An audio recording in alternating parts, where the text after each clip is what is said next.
Free EV charging sucks.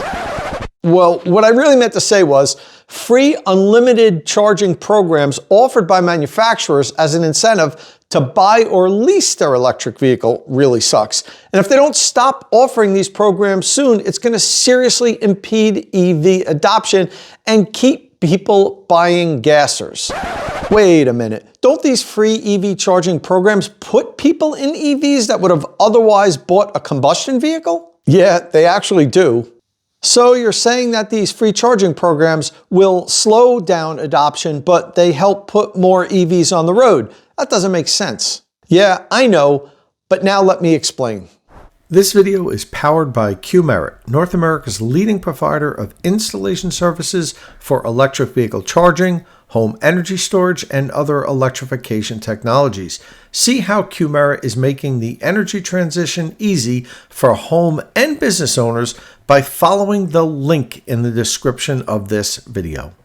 Now, most electric vehicles available today come with some sort of free charging as a carrot to get you buy or lease that vehicle. It can be as little as 2 complimentary charging sessions, and it could be as much as 3 years of unlimited complimentary charging. That's right, there are some EVs that come with unlimited free charging for a 3-year period. You could lease one for 3 years, drive as much as you want, it's totally unlimited, and never pay a penny for fuel over the course of the entire lease. Well, what's wrong with that, you might ask? How will that hurt EV adoption? It sounds like an awesome incentive to ditch the pump for a plug, right? Well, yeah, but that's not the problem. If you look at free charging in a vacuum, it's fine. But in the real world, the consequences of these free charging programs are beginning to strain an already inadequate DC fast charging infrastructure that we have, and it's rapidly getting worse.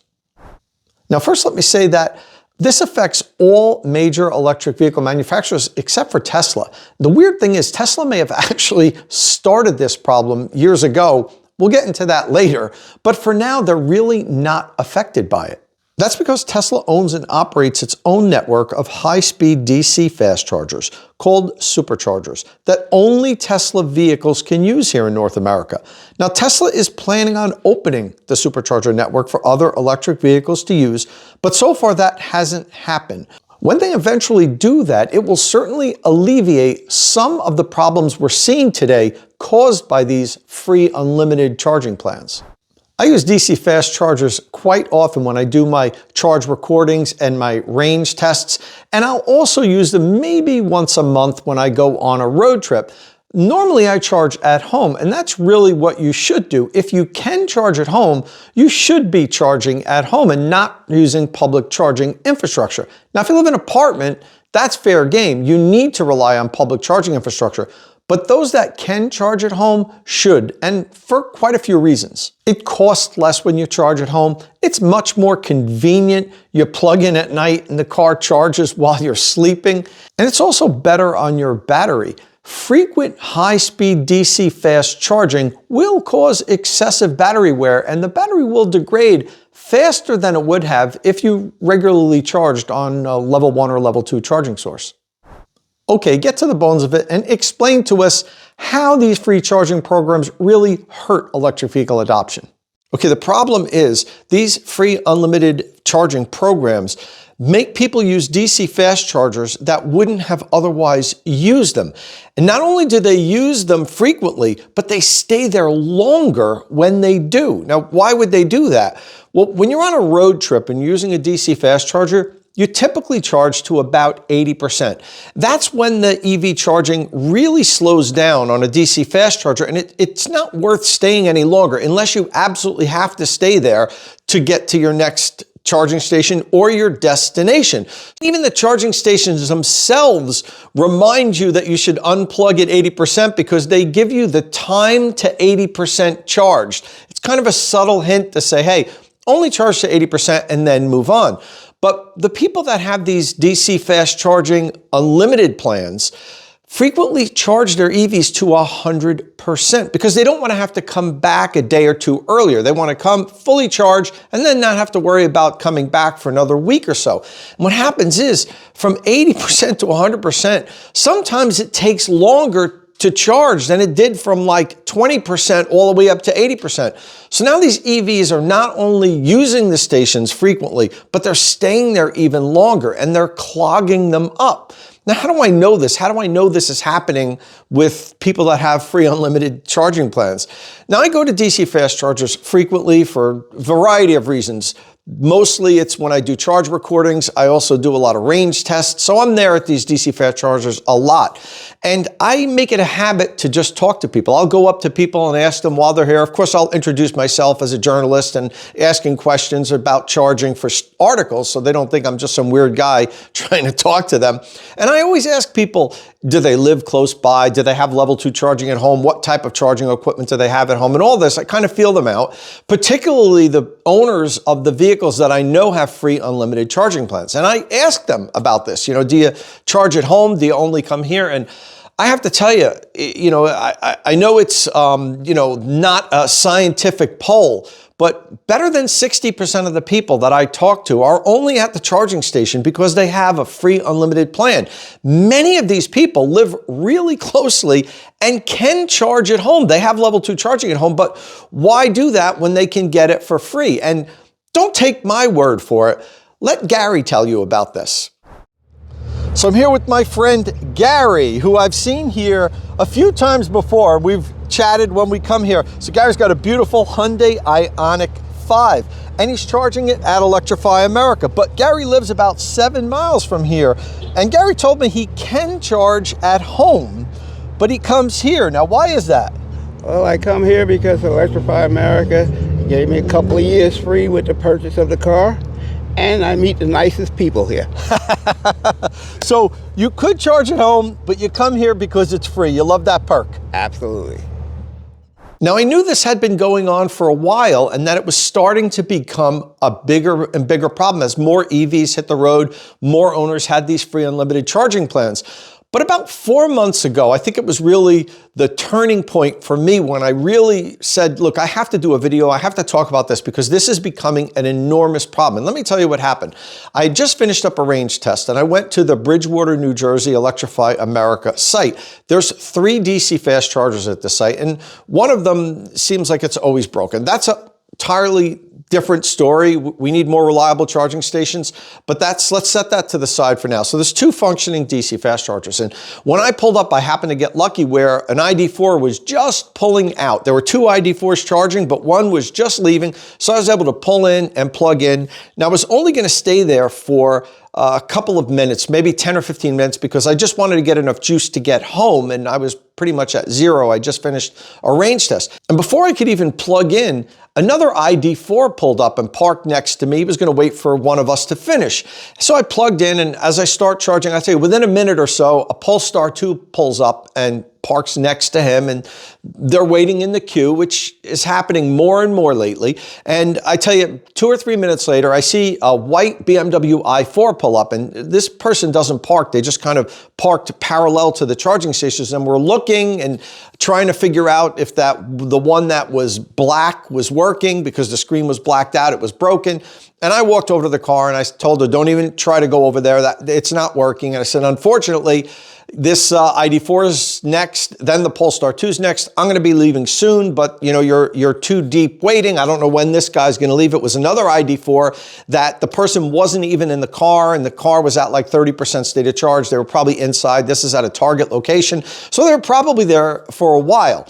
The woman was just visibly flustered by this, and she started talking about she's only had the car for 3 weeks, and she can't charge at home. She has a condo, and the dealer told her, don't worry, there's chargers all over the place, and you'll be able to charge free for 2 years. There's unlimited free fuel. You won't have to pay a penny for fuel, and there's chargers are all over the place. And she found out that that's not the case. Now, she should have done better due diligence. I'm not exonerating her of any blame here, but she went on to tell me that she has to pick up her son in like 40 minutes, and the car was only at 10% state of charge. She didn't know if she was going to make it. She was all upset. So I told her, let me go talk to these other 2 owners of the ID4 and the Polestar. I'll unplug and leave in a minute. I'll have enough to just get home. I just need to get home. Maybe they'll let you jump in front of them and quick charge. So I went over and talked to them. Actually, one one of the people actually recognized me from my YouTube channel and said, thanks, I love your videos. But neither one of them was willing to let her jump in front of them. And they both said, look, we have things to do today also. We're not happy that we're sitting here waiting, we figured we'd be able to plug right in. And unfortunately, no, we can't let somebody jump in front of us. We have lives to live also. And I totally get that. That was their right. They were there first. So I went back and explained to her that's not going to happen. And I told her, I'll leave in a minute, and maybe this other guy's going to leave at some point, but you're still 2 in the queue. So she started getting very upset, and I walked away, and I heard her on the phone talking to her husband saying, you're bringing this car back tomorrow. I don't care. I don't want it anymore. I'm never going to drive it again. You're taking it back to the dealer. You're going to get me the 3 Series that we talked about. And, I heard her saying, remember that the salesman told us, if you're not happy with it, we'll let you swap it. It was your first electric car. So that's it. I'm done with this car. I'm never driving it again. That got me thinking about how serious of a problem this is. Now, it's not just the issue that we have these free unlimited charging plans. It's also the fact that we need more DC fast chargers, but the fact that the automakers are putting these free unlimited charging plans out there is overstressing an already inadequate DC fast charging infrastructure. Now, I know we're going to be getting more of these. We've got the new federal funds that are going out. We're going to be getting a lot of DC fast chargers, but we won't be able to keep up with the demand if all of these automakers continue to offer free unlimited charging like this and letting people that wouldn't be using DC fast chargers use them as their daily charging stations. And, that's a huge problem. And this problem is not going to go away. It's going to get a lot worse. We're not going to be able to keep up with the demand for DC fast charging. It's going to turn people off like what happened with this lady.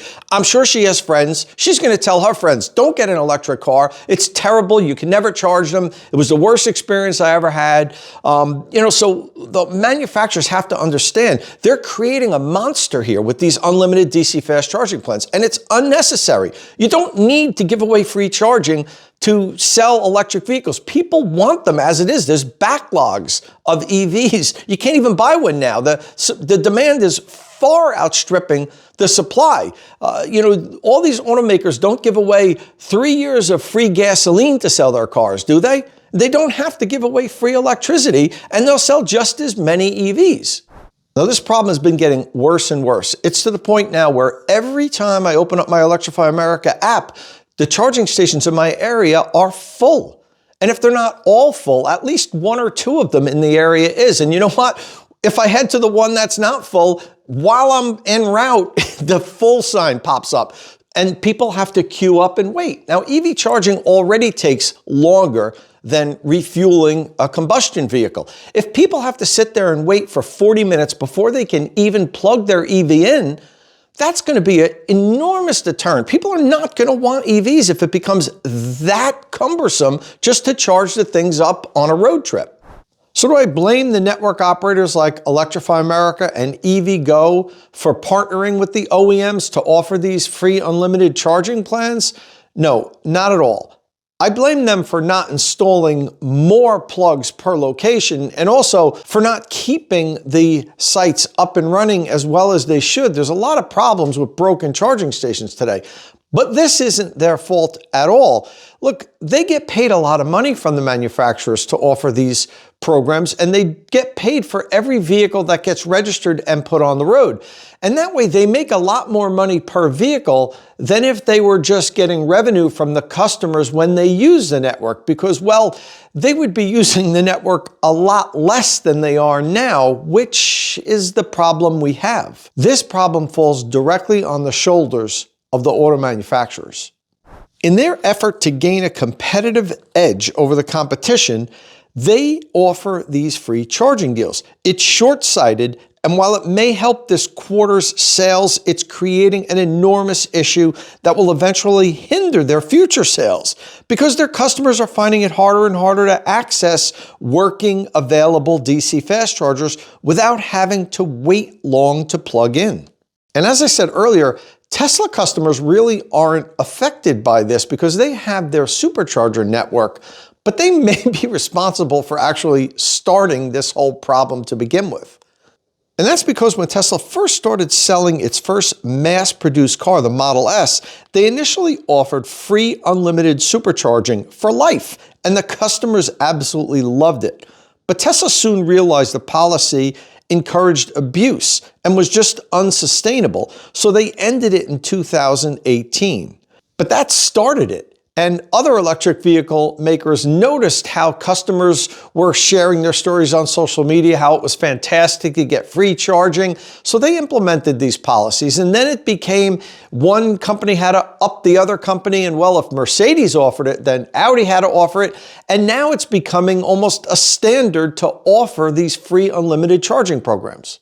Now, I know some of you are probably saying, don't blame Tesla for this. This isn't their fault. The manufacturers would have done it anyway. And they may have come to this on their own as a perk to sell their electric cars. And there may have even been a point years ago where it was a good idea because a lot of people weren't open to purchasing electric cars. Some of the earlier electric vehicles weren't all that great. So offering something like this was a great way to have somebody give it a try. But we're beyond that point now. We don't need that anymore. We don't need this extra incentive to sell electric cars. Now, there's a lot of ways you can incentivize the purchase of a new electric vehicle, which we're going to talk about in a minute. But first, let's take a quick look at the charging programs that are currently offered by the manufacturers, and you could see what I'm talking about.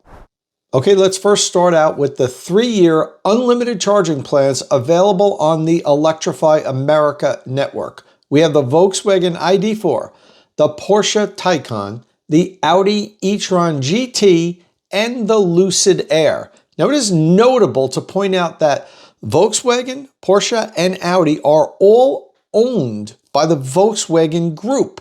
And the Volkswagen Group owns Electrify America.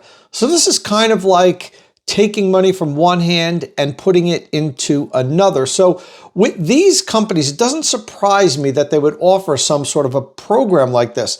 But for the other companies to do that, it's putting money into their competition's pocket. That's what's a little surprising to me.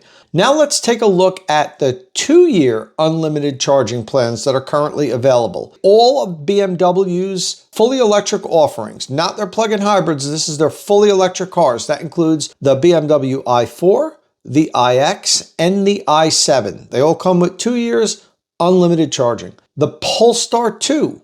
All Mercedes electric vehicles. That includes the EQS, the EQS SUV, the EQE, and the EQE SUV, which is coming out soon. Also, the EQB SUV. All come with 2 years unlimited charging. Then we have the Hyundai Ioniq 5, the Genesis GV60, and Genesis G80. All of these vehicles have 2-year unlimited charging plans. Now, some of these are 2 years unlimited 30-minute charging sessions, but for all intents and purposes, that's unlimited charging because somebody could just unplug after 30 minutes and plug right back in and continue to charge for free. Okay, so now let's take a look at the plans that are currently available on the EVgo network. Now, most of these plans are available with Electrify America, but now EVgo seems to be getting into the game also, and some of the manufacturers are partnering with them instead of Electrify America. Perhaps for the reason I mentioned before about not wanting to put money in their competition's pockets. Now, the Cadillac Lyriq comes with 2 years unlimited charging on EVgo, or the customer can elect to have a $1,500 credit on the installation of home charging equipment. I'm going to talk a little bit more about that in a moment, so let's just put that off to the side right now. The Nissan Ariya comes with 1 year unlimited charging on EVgo, and the Toyota BZ4X also comes with 1 year unlimited charging. Okay, so that's it for the unlimited charging plans. But some manufacturers offer free charging on a limited basis. Now, I'm kind of opposed to any free charging giveaway. I think there's better ways that the OEMs can deal with incentivizing EVs. But if they're going to do some sort of free charging program, this is the way to go. Put a limit on it. So that way the customer knows there's a hard limit on how much free charging they get, and they'll use it sparingly to make it last. The Kia EV6 comes with 1,000 kilowatt hour of free charging. The Kia Niro 500 kilowatt hour, The Volvo XC40 Recharge and C40 Recharge both comes with 250 kilowatt hour. The Hyundai Kona and Ioniq comes with 250 kilowatt hour. The Ford Mach-E and F-150 Lightning come with 250 kilowatt hour. So does the Audi Q4 e-tron and Q4 e-tron Sportback, as well as the regular Audi e-tron. All of those vehicles come with 250 kilowatt hour of free charging on Electrify America. And the VinFast VF8 and VF9 come with 2 complimentary charging sessions on the Electrify America network. And finally, let's take a look at the limited free charging plans on the EVgo network. The Subaru Solterra comes with a $400 EVgo credit. Nissan Leaf customers will get a $250 credit on EVgo. The Chevy Bolt EV and EUV come with a $500 EVgo credit, or the customer has the choice of having GM pick up the cost of a standard installation for their home charging equipment. So as you can see, nearly every electric vehicle available today comes with some kind of free charging incentive. Now, I haven't thoroughly researched this, but off the top of my head, I think only the Mini Cooper SE, the Jaguar I-Pace, the Hummer EV, and Rivian vehicles don't come with any type of free charging. I think every other fully electric vehicle available today has some sort of free included when you buy it with regards to charging. Manufacturers are spending a lot of money on these free charging programs. They should take that money and put it to better use. Now, I mentioned earlier that General Motors with the Bolt EV and also the Lyriq give their customers an option. They say, well, you can have this free charging programs, or we will install level 2 charging at your house. Well, they won't pay for the entire installation because some installations can be very complicated and expensive. But for each vehicle, they have a different level of incentive. For the Bolt EVs, they'll pay the first $1,250 towards a normal level 2 installation. The customer pays the balance. If you get the Lyriq, they pay the first $1,500. So it's a little bit more. It's a more premium, more expensive vehicle. I think that's a great idea. Doing something like that where maybe bundling a level 2 charger and including the home installation, or at least a portion of it, is in the right direction, because now that's incentivizing home charging over public charging, which we're doing the exact opposite now, and that's not good for the industry. If you really want to do some sort of public charging, I would maybe offer a discounted rate. Like, for instance, on the Electrify America network, if you have a Pass membership, you pay 43 cents a kilowatt hour. If you have a Pass Plus membership, you pay $4 a month, and then it's 31 cents a kilowatt hour. The dealership could say, you know, we'll give you 2 years of 20 cents a kilowatt hour. That way it's a nice reduced rate, but it still costs a little more than home charging, because we still want to incentivize home charging. The national average of electricity is somewhere around 14, 15 cents per kilowatt hour. So this would give customers a nice discount whenever they needed to charge in public, but it would also say, hey, it's cheaper for you to charge at home, so do that whenever you can. Maybe some sort of an option where you get to choose either home charging installation or a discounted rate. And if you really just want to throw that word free in there, because I know it's a catch that people really like to see, that have a limit on it, like some of the manufacturers do, where they offer 500 free kilowatt hour or 1,000 kilowatt hour. As long as there's a hard cap on that, I think people will, use it appropriately. They won't abuse it. When you throw this unlimited name in there, that's when they don't want to spend a penny at home and they just want to do every one of their charging sessions at a public charger, and it's just jamming them up. So there are options. Manufacturers can offer a combination of offers, like a discounted home charging installation, a level 2 charger, discounted public charging plans, like I said, with a lower per kilowatt hour price, free set amount of kilowatt hours, 500 kilowatt hours, 1,000 kilowatt hours, something like that. But for the love of God, stop these free unlimited charging plans. They are going to ruin the customer experience for public charging, at least, and that's going to in turn hurt your future sales. They're not good for the industry, and they're not good for individual car manufacturers. I know this is a controversial topic, and I know we're going to have a lot of comments on this. So let's have a discussion. Leave your comments below in the comment section. And if it's your first time here at State of Charge, please hit that subscribe button, ring the notification bell, all that good stuff. And as always, thanks for watching.